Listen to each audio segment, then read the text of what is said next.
My name is Eleanor Henderson. I'm 35 years old, and what I'm about to tell you happened last Halloween, the night my family stopped feeling like family. Before I get into it, let me ask you something. Have you ever believed in spiritual things? Energy, omens, signs? I used to think belief was harmless. I respected it. But respect ends where my child's safety begins. These days, I work as a sound engineer at Soundwave Nashville. It's the kind of job where every problem has a solution. If the vocals are muddy, you clean the frequencies. If the bass is too heavy, you tame it. You can control chaos with a dial and a steady hand. That's why what happened to my family still feels like a glitch the world refuses to correct. My boyfriend, Ryan Caldwell, likes to pretend we're okay.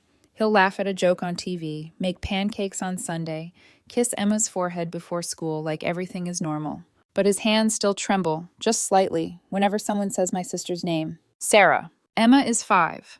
She still draws, but her pictures aren't the same anymore. Her gray eyes, those inherited Harrison family gray eyes, should have been something people admired. Instead, those eyes became a reason my relatives whispered behind their hands. A reason they decided she was something else. And what makes it worse? There were warning signs, real ones, obvious ones. We just didn't want to see them. It started at Jason's 8th birthday party, my older sister Amy's son. A backyard full of sunshine and balloons, cupcakes on a folding table, kids screaming like tiny fireworks. It should have been the kind of day you forget. Instead, it became the first day I felt something shift. Emma didn't run with the other kids. She never really has. She's sweet, gentle, observant, like she's listening to a song no one else can hear. While the others played tag, she sat in a quiet corner with her little sketchbook, legs folded under her, tongue poking out in concentration. I remember smiling at her, my calm, careful girl. Then I glanced down at her drawings. Black figures. Not stick figure monsters, not cartoon ghosts. These were heavy shapes, bold strokes, arms too long, faces blurred out, something like a shadow with teeth. It sent a chill through me, just a quick one, like walking past an open freezer door. I forced myself to laugh quietly. That's creative, sweetheart. Emma didn't look up. She just kept drawing, like she had to finish. Ryan leaned over my shoulder, his brows pulled together. Is she okay? Kids draw weird stuff, I told him fast. Too fast. It's probably just Halloween influence. But it wasn't even Halloween yet. Across the yard, my sister Sarah was watching. At the time, I told myself she was watching Emma the way an aunt might. Fond, amused, curious. But now, when I replay it in my mind, Sarah's expression wasn't fondness. It was assessment, like Emma was a puzzle piece she'd finally found. Jason, birthday crown crooked on his head, frosting at the corner of his mouth, noticed Emma's sketchbook. He snatched it before I could react. Hey! Emma scrambled up, hands reaching. Give it back. Jason held it above her head, just out of reach, laughing as the other kids crowded around. Look at this, he shouted, flipping pages with loud, dramatic disgust. She draws black monsters, she must be a little witch. Emma froze. Her gray eyes went wide, not angry, not embarrassed. Horrified.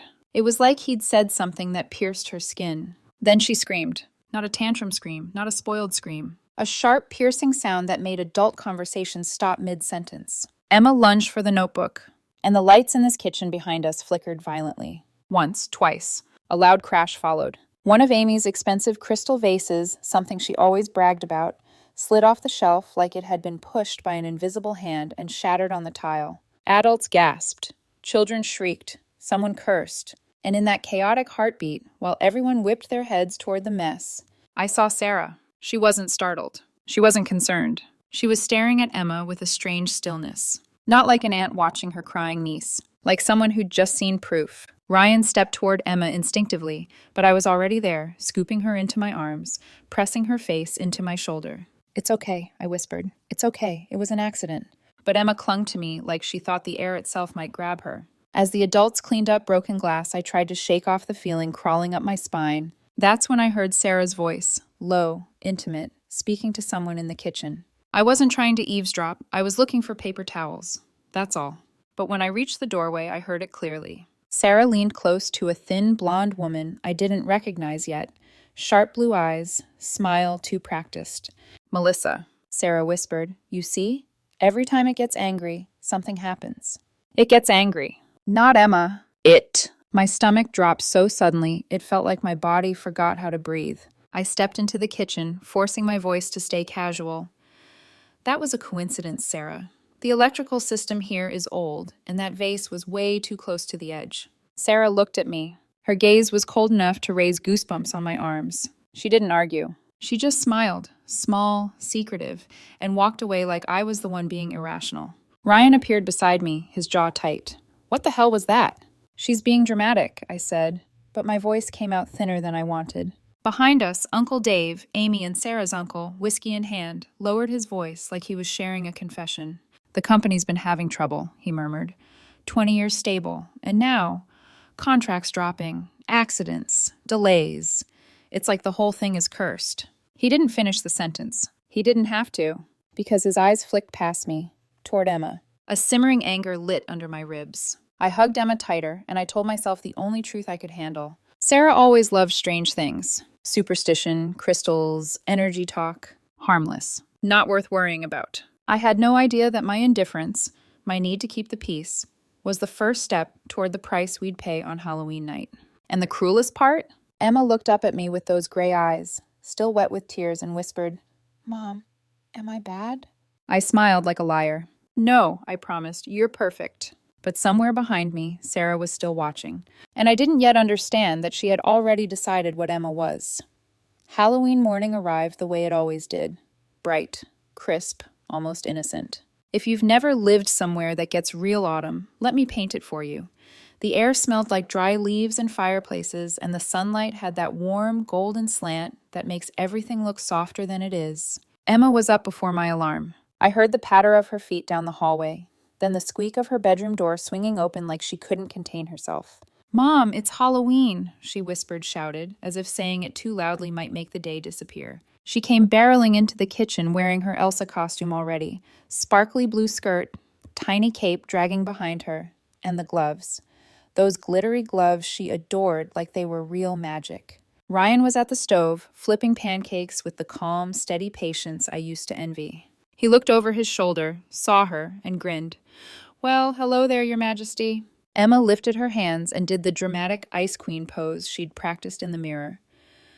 "I can freeze everything," she declared proudly, her gray eyes shining. Ryan leaned down like he was bowing before royalty. "Please don't freeze my pancakes." Emma giggled. For a moment, everything felt normal, like our life wasn't split into before and after yet. I was the one who made it festive. I hung the pumpkin lantern string across the windows. I set out the little ceramic ghosts. I let myself believe just for the day that happiness could be sturdy. Ryan made pumpkin spice coffee because he knew it was my weakness. I baked pumpkin pie using the recipe my grandmother taught me. Heavy on cinnamon, the crust rolled thin the way she liked it. Even the apartment smelled safe. That's what I remember most now. The smell. Because scent is the cruelest memory. You can't argue with it. You can't explain it away. It drags you back whether you want it to or not. By late afternoon, Emma was bouncing from room to room, humming "This Is Halloween" under her breath like she was the soundtrack of the entire holiday. Ryan carried the pie to the car carefully, like it was fragile. I loaded Emma's candy bag, her little coat, and the extra gloves she insisted on bringing, just in case the first pair gets tired. We were headed to my parents' house, our yearly Halloween party tradition. I'd been going since I was a kid. My parents always made it big. Costumes, caramel apples, scary movies playing in the background, a backyard full of jack-o'-lanterns like glowing eyes. I told myself it would be the same this year. The drive was peaceful. Emma sang along to her little Halloween playlist in the back seat, sometimes missing the words, sometimes making them up. I kept glancing in the rearview mirror because she looked so happy it made my chest ache. Ryan rested his hand on my knee like he always did when he was quietly checking in. "You okay?" he asked. "I'm good," I said, and I meant it. Right then, in that tiny bubble of warmth inside the car. Then my phone buzzed. One message. Ryan picked it up from the cup holder and glanced at the screen. His face shifted, just slightly. "Sarah," he said. My fingers tightened around the steering wheel. "What now?" She says, "Don't forget the DSLR camera. There's a special plan tonight." Ryan read it like he didn't want to give the words more power than they already had. I forced a laugh. She's probably just being extra. Ryan's eyes stayed on the road ahead. "You said that last time." My throat went dry. Ryan, he didn't push. He never pushed too hard. That's one of the reasons I loved him. But he did add quietly, "I just don't like the way she looks at Emma." I told myself to brush that off. Sarah was my sister. She was dramatic, sure. She had gotten into strange wellness stuff lately, sure. But she wasn't dangerous. That's what I believed. Emma leaned forward between the seats, her voice small and hopeful. Will Jason and Lily be there? Yes, baby, I said quickly. All your cousins will be there. She relaxed like I'd just handed her a promise. But Ryan didn't relax. He just nodded once, as if marking the moment. As we drove through the neighborhood near my parents' house, Halloween decorations flashed by. Giant spiders on porches, skeletons dangling from trees, inflatable ghosts waving in the wind. Emma pressed her face to the window and squealed every time she saw something new. It was chaos outside, but fun chaos, safe chaos. At a red light, Ryan leaned back slightly, lowering his voice. Your mom said something about buying a ton of candles, right? I frowned. Yeah, she mentioned it last week. Ryan exhaled slowly. What kind of decorating needs that many candles? I forced another laugh, but it came out wrong. Maybe she's going for atmosphere. Ryan's eyes flicked to me, or maybe Sarah is. My stomach did that sinking thing again. I wanted to tell him he was overthinking. I wanted to tell him not to make this weird. But the truth is, I was already uneasy. I just didn't want to admit it, because admitting it meant I'd have to act. And acting against family, especially against your own sister, feels like stepping off a cliff. We pulled up to my parents' house, and the front porch was glowing with orange lights and carved pumpkins. My mother was already waiting outside, bundled in a sweater, her face bright with excitement, like she'd been counting down to this night all year. Emma burst out of the car and ran straight into her arms. There's my Elsa princess, Mom squealed, hugging her tight. Oh, look at you. Emma twirled, cape fluttering. I'm the Ice Queen. My dad stepped onto the porch, beer in hand, smiling wide. He bent down to examine Emma's sparkly gloves like they were treasure. Those are fancy, he said. You're going to freeze Grandpa tonight? Emma giggled. Maybe. Ryan carried the pie up the steps. I followed, and the moment we walked through the front door, the warmth hit us. The smell of caramel apples, baked goods, cinnamon, and a faint trace of smoke from the fireplace. The living room was full. Relatives in costumes, kids running around, laughter bouncing off the walls. For one breath, I relaxed. This was family. This was tradition. This was safe. Then Sarah appeared. She swept toward us like she'd been waiting. Eyes bright. Too bright. Her energy buzzing like she'd had 3 coffees too many. Her costume was intense. A black robe embroidered with silver moon symbols, dark lipstick, and hanging around her neck was a triangular pendant that caught the light in an unsettling way. When she hugged me, her grip was too tight. Finally, she said, voice humming with excitement. The whole family's here. Tonight will be truly special. I smiled because that's what you do. Happy Halloween. Sarah's eyes flicked past me, straight to Emma. Not like an aunt admiring her costume, like someone checking a box. Then Sarah stepped aside and presented the woman next to her as if she were unveiling a prize. This is Melissa, Sarah said, practically glowing. My colleague at Harmony Wellness. She's our top energy specialist. Melissa was thin, blonde, and sharp-featured. Her eyes an icy blue that didn't match the softness of the party. She smiled at me, then at Ryan, and then she looked at Emma. Not warmly, evaluating. Like Emma was a product she was deciding whether to buy. Emma shrank closer to my mother without even realizing she was doing it. Ryan shifted, placing himself subtly between Melissa and Emma, like a shield made of muscle and calm. Melissa's smile didn't change, but her eyes lingered on Emma's face, on her gray eyes, one beat too long. Something in me tried to flare up, tried to say, no, stop looking at her like that. But again, I didn't want to make a scene. Because in a family, the person who overreacts becomes the villain. My dad clapped Ryan on the shoulder, pulling him into conversation. My mom fussed over Emma's hair.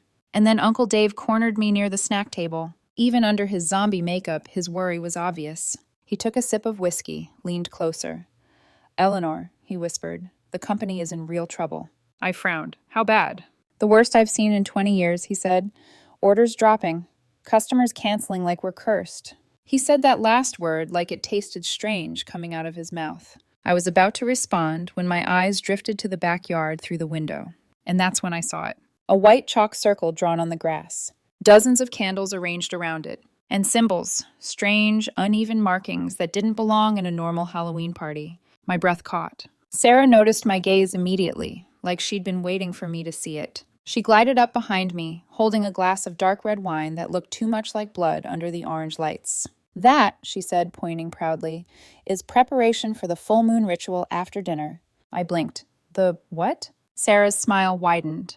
A new Halloween tradition. The moon is perfectly full tonight. Ideal time to cleanse negative energy. Ryan appeared at my side like he'd been summoned by the tension. His brows lifted. Cleanse negative energy? Sarah's eyes flicked to him. It's for the family, for the company, for the misfortune that's been plaguing us. I felt Ryan's body go rigid beside me. I forced a half laugh, as long as it's fun and not too weird. Sarah tilted her head. Weird is just misunderstood. Melissa drifted closer, silent as smoke, her gaze still fixed on Emma like she was waiting for the right moment. Emma, oblivious, ran off toward her cousins, finally laughing again. And I watched her, my little girl, sparkling, innocent, run straight into a night that would change her forever. After dinner, while everyone was clearing plates and chatting, Sarah stood in the middle of the living room and tapped a spoon against her glass. The sound cut through everything, sharp, commanding. The full moon has risen, Sarah announced, voice carrying. It's time for our special ritual. Around the room, people chuckled. Some rolled their eyes. Some, too many, nodded like it was perfectly reasonable. Ryan leaned toward me. Eleanor, I whispered back. It's probably just a performance. But even as I said it, my pulse was picking up, because the air felt different, like the house had tilted slightly off its axis. Then my phone buzzed again. Work. An urgent message about an audio file error that needed immediate fixing. I looked at Ryan. I just need 5 minutes. He frowned. Do it later. It's due tomorrow morning, I said. I'll be quick. Ryan's jaw flexed, but he didn't argue. He trusted me, and I trusted my family. That was my mistake. Outside, through the kitchen window, I watched everyone gradually moving into the backyard. My mother held Emma's hand. My father followed with his beer, laughing like this was just another party game. Emma stopped at the window, pressed her face against the glass, and waved at me. Mom, she called, voice bright. Is magic real? I smiled at her, warm, automatic. You go play with Grandma and Grandpa, I said. I'll come out after I finish this message. Emma nodded, satisfied, and then she disappeared into the candlelight. I turned back to my phone, and behind me, Ryan's voice came out low, tight with something I didn't want to name. Eleanor, hurry, because outside the candles were already being lit. The problem with trusting your instincts is that sometimes they whisper, and sometimes, by the time they start screaming, it's already too late. I stood at the kitchen counter, phone in hand, fingers flying over the screen as I fixed an audio glitch that suddenly felt meaningless. A distorted track, a misplaced frequency. Outside, candlelight flickered. Ryan hovered near the doorway, pretending to tidy up, but I could feel his attention pulling toward the backyard like a taut wire. Eleanor, he said again, softer this time. I don't like this. I'll be done in a second, I replied, forcing calm into my voice. Emma's with my parents. She's fine. The words tasted wrong as soon as they left my mouth. A strange glow washed across the kitchen floor, warmer, brighter than normal party lights. Shadows stretched and shifted against the cabinets like they were alive. That's when Ryan asked the question that cracked everything open. Do you see Emma anywhere? I looked up too fast. She's outside with my mom. Amy walked past with a tray of empty glasses, completely relaxed. She's in the backyard, she said casually, with Grandma, Grandpa, and Sarah. My chest tightened. I stepped toward the window, and that's when I saw it. Sarah stood at the edge of the chalk circle, holding something wrapped in a white cloth. The shape underneath was tall, human-sized. At first, my mind refused to cooperate. It reached for logic. Decorations, a prop, a joke. Then Sarah pulled the cloth away, and my world collapsed. It was a straw figure. Its height matched Emma's almost exactly. Its face? God. Its face had Emma's face. The same round cheeks, the same small nose, the same gray eyes, painted so carefully it felt obscene. Around its neck hung a black sign with white letters that screamed even from a distance. Dark energy. I couldn't breathe. My hands went numb. That's not, I whispered. That's not real. Ryan was already moving. Nope, we're done. He grabbed my hand, and we rushed toward the back door, but getting there felt like running through a nightmare someone else had designed. Fake spiderwebs clung to my arms. Plastic skeletons rattled as we shoved past. Masks dangled from the ceiling, brushing my face like mockery. From outside, I heard voices. Low, rhythmic, not singing, praying. The door flew open. The cold night air hit my skin, and so did the reality I will never forget. Emma stood in the center of the chalk circle. Candles surrounded her, their flames flickering wildly in the wind. My parents stood close, too close. my mother's hands resting on Emma's small shoulders like she was keeping her in place. Sarah stood directly in front of her, lifting the straw effigy upright. And then, like a blade twisting deeper, Sarah placed a thin white cloth over Emma's head. My daughter disappeared under it. "Mom!" Emma's voice tore through the night, muffled but sharp. "Mom, please!" Every cell in my body screamed. I rushed forward, but my father stepped into my path. His face, my father's familiar face, was hard, determined, unrecognizable. "Eleanor," he said, voice deep in warning. "Don't interfere. This is for the family." Ryan shoved past him. "Get out of our way!" Sarah's voice rose, faster now, urgent, speaking words I didn't recognize. Melissa stood beside her, eyes alight, nodding as if everything was unfolding perfectly. "The child has to touch the vessel," Melissa said calmly. "That's how the transfer works." Emma sobbed beneath the cloth. I saw her small hands shaking as she tried to pull away from my mother's grip. "Stop!" I screamed. "Stop this right now!" No one moved. Uncle Dave's voice rang out from the circle, strained and desperate. "Don't break it now. We're so close." Close to what? Sacrificing my child? Sarah lifted a half-burned sage branch, ash drifting toward the effigy. "Now," Melissa said.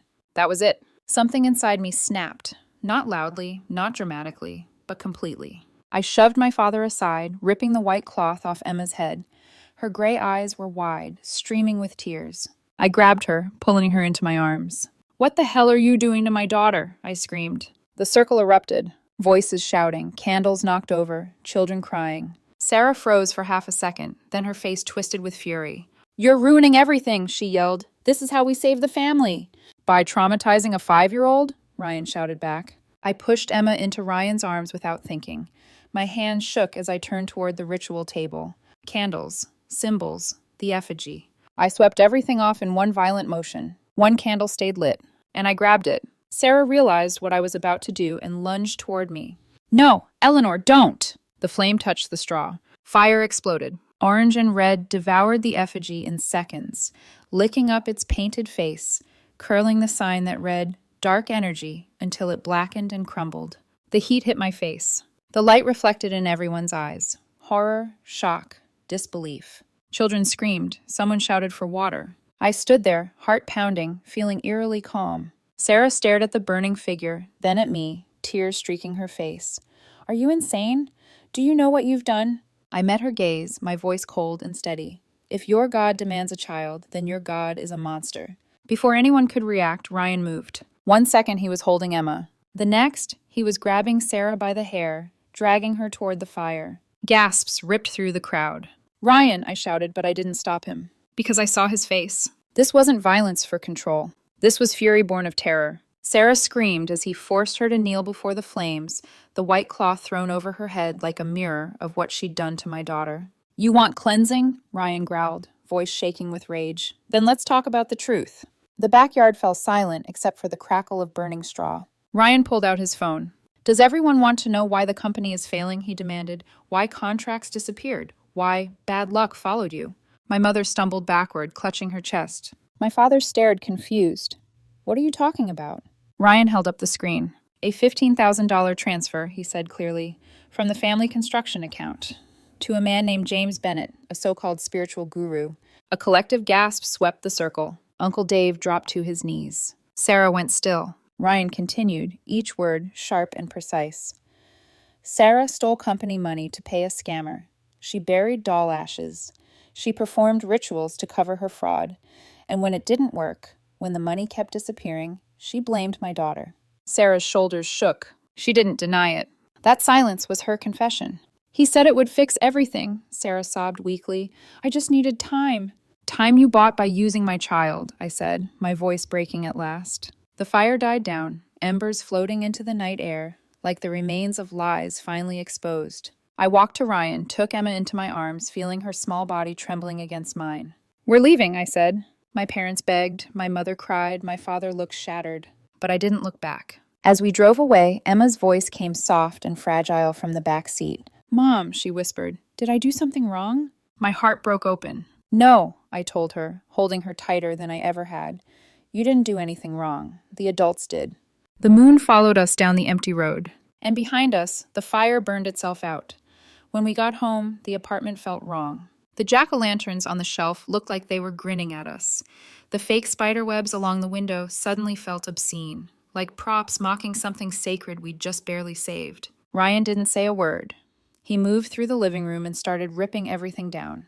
Decorations fell into a heap on the floor. Plastic pumpkins, orange lights, paper ghosts. I carried Emma straight to her bedroom. Her Elsa dress was stiff with dried tears. My hands shook as I unfastened the cape, peeled off the glittery gloves she had loved so much that morning. I moved slowly, carefully, like she might break if I rushed. Emma didn't wake. Her face was pale, peaceful, in the way only exhaustion can fake. I kissed her forehead and lingered there longer than necessary, breathing her in, memorizing the fact that she was safe, that she was still here. When I stepped back into the living room, Ryan was sitting in the dark, elbows on his knees, staring at nothing. I sat beside him. For a long time, neither of us spoke. Sometimes silence isn't empty. Sometimes it's heavy, loaded with things you don't yet know how to say. Finally, Ryan broke it. I should have stopped it sooner. I shook my head. So should I. That's when he told me the part I hadn't known. Weeks before Halloween, Sarah had accidentally sent him a message she meant to recall, a screenshot of a bank transfer, $15,000. From the family construction account to James Bennett's Wellness Enlightenment, LLC. Ryan had said nothing at first. He wanted proof. He wanted Sarah to come clean. Instead, she'd escalated. She'd turned desperation into delusion. And she'd turned our daughter into a scapegoat. That night, Emma woke screaming. Not a nightmare scream, a memory scream. "I'm scared," she cried, clutching her stuffed animal so tightly her knuckles went white. "Aunt Sarah will come back." Ryan and I wrapped around her on the bed, forming a wall of arms and breath and warmth. "You don't have anything bad inside you," I whispered, over and over. "Nothing. Your eyes are beautiful. They are a gift." Emma listened, but I could tell she didn't fully believe me yet. And that broke me more than anything else. The weeks that followed were brutal. We found a child psychologist, Dr. Winters, and started therapy. Play therapy, art therapy. Nights where Emma would wake shaking, convinced the candles were back, convinced the circle was waiting. Ryan and I took turns staying up, holding her through panic attacks, whispering the same reassurances until our voices were hoarse. I stepped back from work. Ryan turned down projects. Nothing mattered more than helping Emma feel safe again. We cut contact with my family, not out of revenge, out of necessity. A month later, the news broke. James Bennett arrested, millions stolen, fake energy courses, signature rituals involving straw effigies. I sat frozen in front of the TV while the reporter spoke. Vindication felt hollow. Sarah had been scammed, but instead of admitting it, she'd almost destroyed my child. A week before Thanksgiving, a package arrived. Inside was a handmade doll, a snow princess in a blue dress. A note in shaky handwriting read, "I'm sorry. This wasn't your fault." Emma stared at the doll for a long time. Then she placed it gently on the shelf. "Maybe Aunt Sarah is sad," she said quietly. Her empathy hurt almost as much as her fear had. My parents begged to see us, apologized, cried. We said no. Time passed. We moved to Nashville for a fresh start. New streets, new routines, a place where no one knew our history. Emma slowly healed. She laughed more, drew lighter pictures, trusted again, carefully. But healing isn't linear. As October came back around, Halloween decorations filled store windows. Emma grew quiet. One night, as I tucked her in, she whispered, "I don't want to go out on Halloween." The next morning, she surprised us. "I want to have a movie night," she said, holding up handmade invitation cards. "At home." I smiled until she added softly, "Can we invite Grandma, Grandpa, and Aunt Sarah?" Ryan and I exchanged a look. Fear, hope, uncertainty. "Only if you're ready," Ryan said gently, "and only with boundaries." Emma nodded. "Dr. Winters says sometimes things aren't scary anymore." I don't know yet what we'll decide. I don't know if families truly heal, or if we just learn how to carry the cracks. But I do know this. Protecting my child will always come first, even if it means standing alone. If you've ever had to choose between family and safety, I'd love to hear your thoughts.